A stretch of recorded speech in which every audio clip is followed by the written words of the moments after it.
When it comes to K-dramas, 2024 produced some absolute gems, but there were unfortunately also a few projects that fans and critics alike thought were complete flops. The Impossible Heir is undeniably one of the worst K-dramas of 2024, sparking widespread disappointment and frustration among viewers. The show centers on the illegitimate son of a wealthy conglomerate family and his poor childhood friend as they attempt to seize control of the family's empire, a plot that feels recycled from countless other series. Instead of offering a fresh take, the story quickly falls into predictable patterns, hitting almost every overused K-drama cliche and trope. The characters in The Impossible Heir especially left many viewers feeling let down. Some of them felt flat and underdeveloped, lacking any real depth or growth throughout the series, while others were so exaggerated and over the top that it became hard to take them seriously. These poorly crafted roles only added to the feeling that the show was trying too hard but failing to deliver any genuine connection or interest. Viewers wanted characters they could root for or relate to, but instead they got one-dimensional figures who seemed more like caricatures than people. The issues didn't stop there. The director faced heavy criticism for what many called strange editing choices, with out-of-place time jumps that left viewers confused about the sequence of events. There was also inconsistency in the characterization of the lead roles, which made it even harder for audiences to connect with the story. The editing, combined with the lack of clear direction, made the series feel incomplete. The acting, especially, was a sore point for many fans.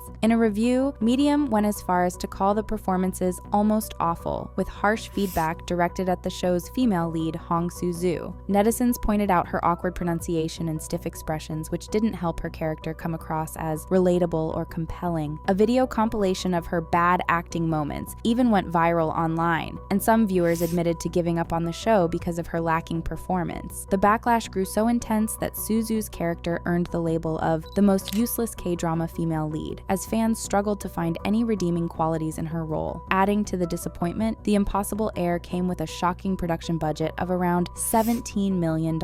This amount only highlighted the gap between the expectations and the final product. For many fans, this hefty budget seemed wasted on a series that failed to deliver on nearly every front, from storytelling and direction to character development and performance. The result was a show that, despite its high price tag, left fans frustrated and deeply disappointed. Wedding Impossible is another prime example of a disappointing K-drama of this year. Despite starting off with decent reviews, fans were left wanting far more from a show that initially promised so much. Wedding Impossible grabbed everyone's attention with its intriguing trailer and the promise of a groundbreaking gay storyline, making it one of the most anticipated releases of the year. The drama stars Jun Jong-seo as Na Ah-jong, an aspiring actress waiting for her big break, and Kim Do-won as her best friend of 15 years, Lee Do-han. Here's the twist. Do-han, the male lead, is also gay. Fans were excited to finally see a K-drama that would challenge conventions and bring a fresh portrayal of a gay lead in a mainstream series, but the reality didn't live up to the hype.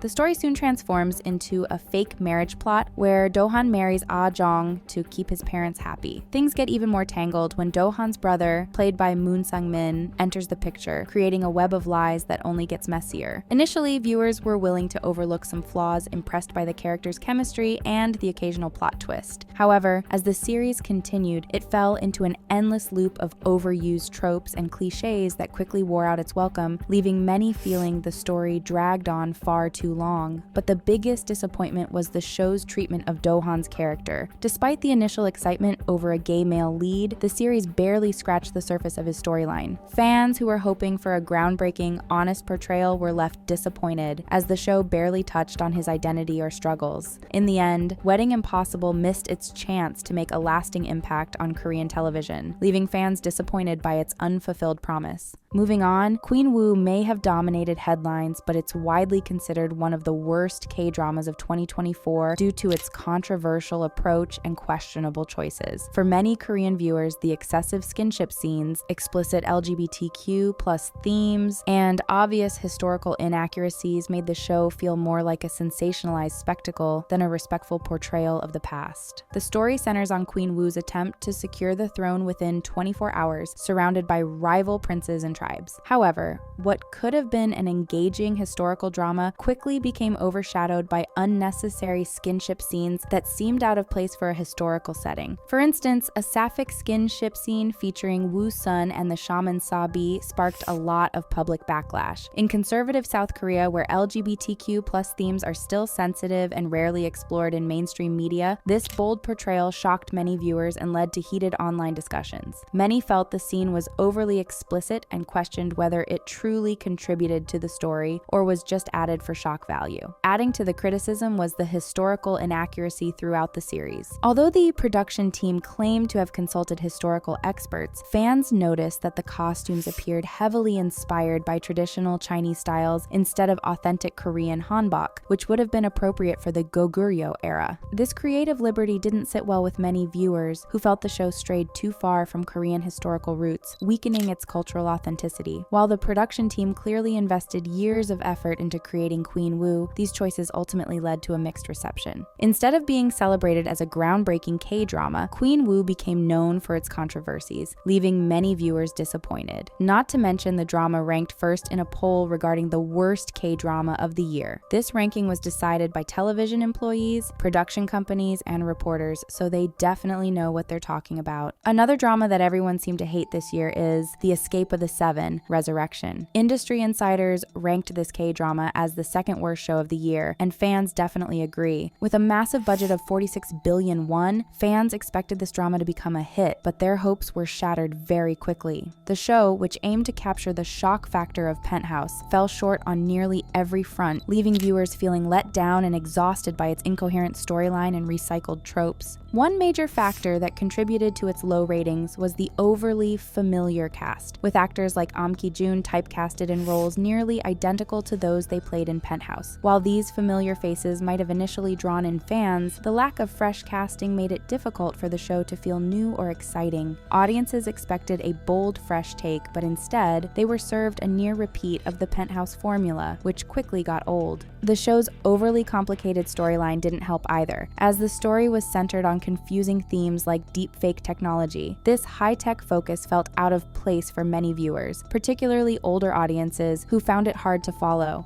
The resurrection theme, which was initially exciting in Penthouse, was overused here, making it feel incredibly predictable instead of suspenseful. Finally, the show faced strong competition in its Saturday night slot, impacting its ratings. While initial excitement on social media kept some interest alive, viewers quickly grew tired of the repetitive plot and recycled tropes. By the finale, ratings barely reached 4%, a disappointing end for such a high-budget series that had aimed to recreate the Penthouse magic. Speaking of dramas that fell short, Beauty and Mr. Romantic is also definitely one of those. This show landed a spot as the third worst K-drama of 2024 due to a combination of poor storytelling, excessive melodrama, and unconvincing romance. Despite high viewership ratings, the show left audiences disappointed by failing to deliver the lighthearted rom-com it promised. Instead, the plot was a mess of cliches and meaningless theatrics that felt exhausting rather than entertaining. The portrayal of female characters, particularly the mothers, drew heavy criticism since nearly all of them were depicted as twisted, possessive, greedy, or foolish, with no redeeming qualities. The only sensible characters seemed to be the male lead and his sister, making the others feel shallow and unrelatable. The romance was another letdown, with no real chemistry between the couples. The story stretched across 50 episodes and offered little intimacy, with only 1 or 2 fake kisses and a few hugs. Even for couples who were supposed to be madly in love, fans expected more from a romantic storyline, and the lack of skinship made the relationships feel forced and unrealistic. Next up, Sweet Home 3 was a major disappointment and is widely considered the worst release of the year. Straying from what made earlier seasons so great, Season 3 was filled with confusing plots, wasted characters, and poor CGI. Beloved characters like Yi Kyung were pushed aside for shock value gore that lacked emotional impact, unlike the meaningful sacrifices that made Season 1 so engaging.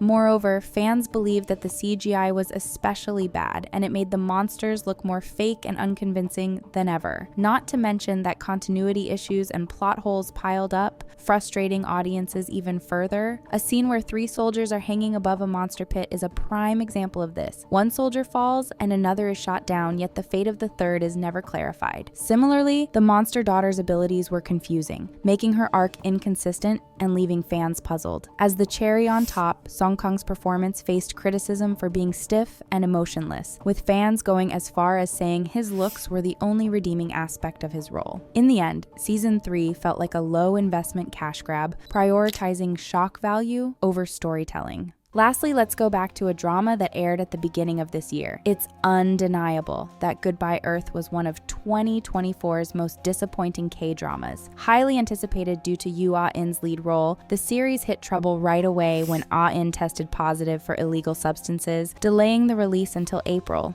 Once it aired, viewers were let down. The show's premise, following a town's final 200 days before an asteroid hits, had all the ingredients for an intense survival story, but it quickly fell apart. Instead of a gripping, action-packed drama, Goodbye Earth became a confusing mess. The story juggled too many characters, with plots that felt disconnected and timelines jumping back and forth, leaving viewers frustrated and struggling to follow along. Fans expecting thrilling apocalyptic scenes were met with a sentimental take on the end of the world, focusing more on emotions than survival. To make things worse, Ah-in's scenes were heavily edited, impacting the show's flow. Although the cast's performances were praised, the series ended up feeling like a missed opportunity, lacking the intensity and excitement that fans had hoped for.